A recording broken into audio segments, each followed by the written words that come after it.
Ну и я хочу сказать, что интерес к Корину был всегда.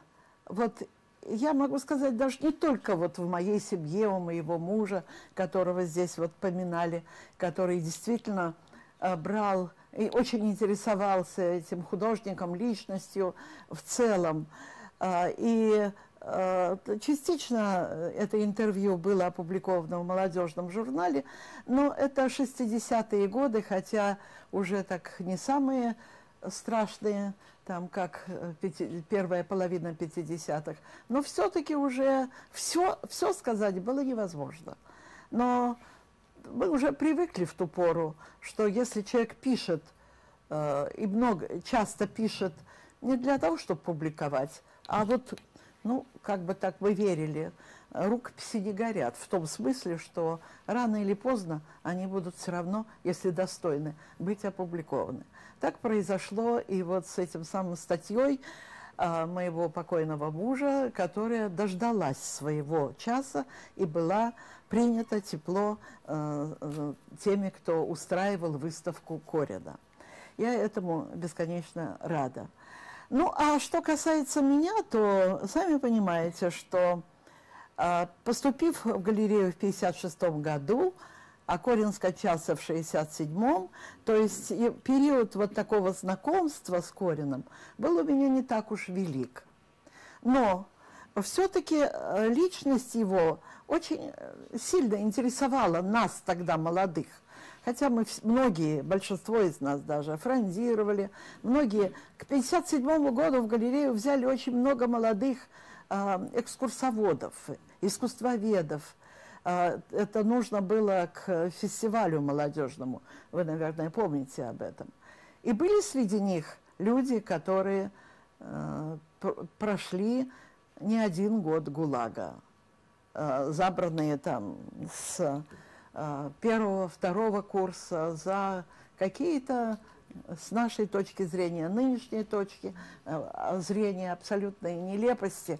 Но они знали больше многих других, и у них, и у нас у всех был интерес к Корину, как к личности. Вот проблема картина и его этюды, портреты, их знали. Но будет ли, может ли быть картина в наше время, в нашу эпоху? Вот что, так сказать, как бы будоражило наши умы, наше сознание, и каждый искал ответ свой. У меня связи с... Ну, я никак не могу сказать, что я была дружна с Павлом Дмитриевичем. Это было совсем не так, но я бывала. Я больше даже бывала и больше знакома с его вдовой Прасковьей Тихоновной. Вот у нее уже в 80-е годы я бывала довольно часто на ее совершенно замечательных праздниках. Там собирались художники, там были те, которые почитали, всегда почитали Корина и за его труд, и за его верность православию. Это Жилинский, Ларион Голицын, Никонов, и некоторые из них, слава богу, еще живы. Вот там я с ними познакомилась у Прасковьи Тихоновны, и ну, все несли тогда такой, ходили к Прасковье Тихоновне в этот замечательный абсолютно дом. Я просто мечтаю, надеюсь, что этот дом будет все-таки восстановлен.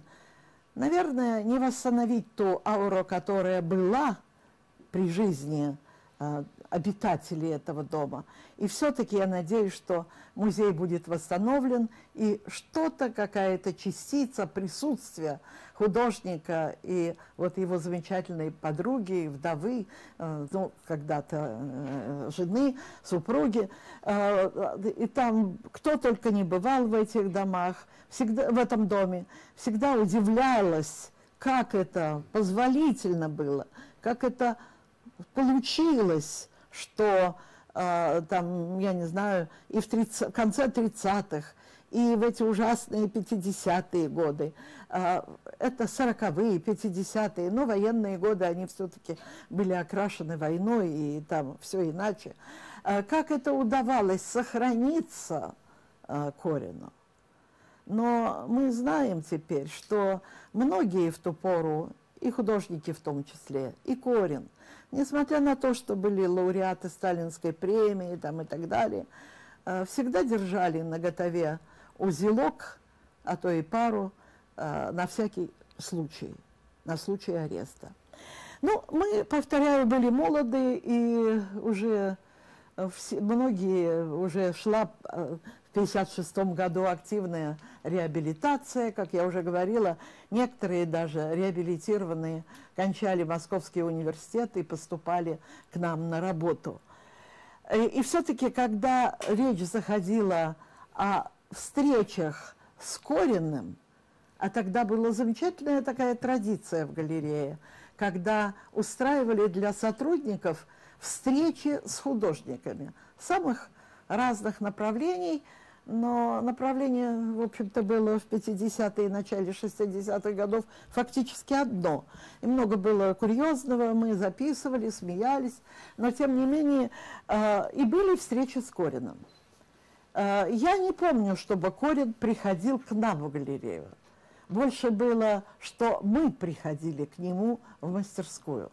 И у меня в глазах стоит, вот, есть даже фотография такая, когда этот замечательно красивый человек, ему уже было в ту пору, когда мы были, это было начало 60-х годов, он умер 75 лет, кажется, или 76, значит, ему было где-то около 70 лет. Он был необычайно красив, вот такой своей статью, своей такая удивительная голова, очень красивая, выразительная, с такими запоминающимися на всю жизнь синими, такими васильковыми глазами. Он всегда ходил в голубой чистой сорочке, очень опрятный, очень чистый. Как-то все было в его душе, в его личности опрятно, чисто. И мы сидели вот в его мастерской, как я сейчас помню, на фоне этой большой картины. Рядом стояли большинство его портретов в картине, потому что в экспозиции находилось чрезвычайно мало. Там был портрет Кукрыниксов, как правило, но еще, может быть, Сарьяда, там Гутуза, но и то я не уверена, но было один-два эскиза все-таки были, но этюды, портреты. Но вообще-то в экспозиции было мало, и поэтому мы все жадно смотрели, пытались понять, пытались сопоставить. Ну, нужно сказать, я уже, так сказать, написала свои впечатления в нашем каталоге, и они опубликованы, но все-таки мне хотелось бы сказать, что вот для меня лично вот это вот ощущение силы, величия и одновременно драмы, трагедии даже художника, потому что он не в ту эпоху родился и жил. Это нечего скрывать. Его кумиром, ну, помимо учителя Нестерова, помимо Сурикова, помимо художников высокого возрождения итальянского, которых он безмерно любил, ценил, для него, конечно, главным эталоном, идеалом, к которому должен стремиться художник, был Иванов. Но мы отлично понимали, например, что понимали, что начиная в 60-е годы, тем более еще раньше, вот так сидеть художнику, отшельникову, и 20 лет писать большую картину уже невозможно. На это не просто сил не хватит, на это нет, ну, как бы поддержки времени. Времена абсолютно другие. И что эта картина, мы как бы предугадывали, никогда не будет даже не то, что написано, но даже начато. Это уже обречено было. И в этом нам казалось, что это даже как-то понимает и сам Корин. И что вот какая-то грусть в его там, взоре, глазах, вот понимал он эту обреченность вот этого своего замысла. Не могла дать современность его, а тем более последующие, но он до нее и не дожил, дать материала для вот создания этой картины. Это мог Иванов, 20 лет с лишним, живя в Италии, анахоретом, там, без денег, только добиваясь какие-то скудные средства на существование, писать свое огромное свое полотно, совершать свой подвиг исторический. Время, 20 век, было совсем другим. Ну, а потом уже мы, так сказать, когда в 1967 году Корин скончался, повторяю, вначале ведь было завещание Корина, которое потом осуществила Прасковья Тихоновна, чтобы сделать всю его коллекцию, как бы передать Третьяковской галерее на правах музея, такого специального мемориального музея, что и было вдовой сделано. Музей сейчас закрыт, он пришел в ветхость, потому что построен был музей благодаря усилиям Горького, об этом тоже все известно, написано многократно. Горький, как справедливо там написано в некоторых статьях каталога, я надеюсь, и статьи журнала тоже, был тоже представителем отчасти вот этой уходящей Руси. Она его еще держала, хотя он и был, так сказать, глашатаем нового времени и новой эпохи. Но она держала его, и она была ему дорога. И поэтому он ценил замысел Корина и пытался ему всячески помочь. И правы многие исследователи, говоря, что те, кто вспоминает об этом, что не будь Горького, неизвестно, как сложилась бы судьба Корина. И стал бы он таким вот большим художником, каким он все-таки стал. Потому что художнику тоже нужны некоторые условия, хотя бы минимальные, для труда, для жизни и так далее. И благодаря Горькому он получил вот эту мастерскую, которая раньше была в 20-е годы, как мне говорили, китайской прачечной в Москве.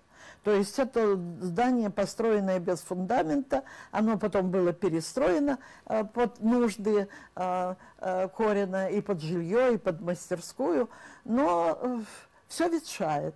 И вот уже к нашему времени, к 2010 году, музей считался аварийным.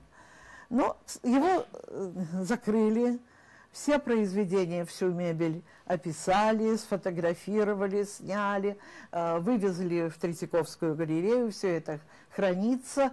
Вот, слава богу, усилиями общими вот Натальи Александровны и ее коллег удалось устроить, по-моему, замечательную совершенно выставку, посвященную главной теме Корина, это «Реквием», или, как называл Горький, «Русь уходящая».